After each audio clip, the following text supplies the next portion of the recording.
Cứ ở đâu là có mặt ở đó nhá, gọi là có mặt.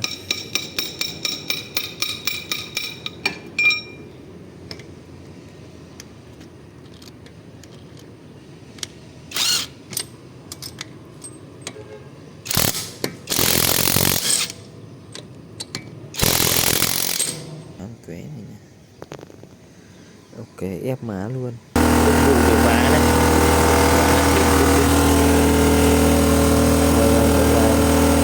Xong nhá.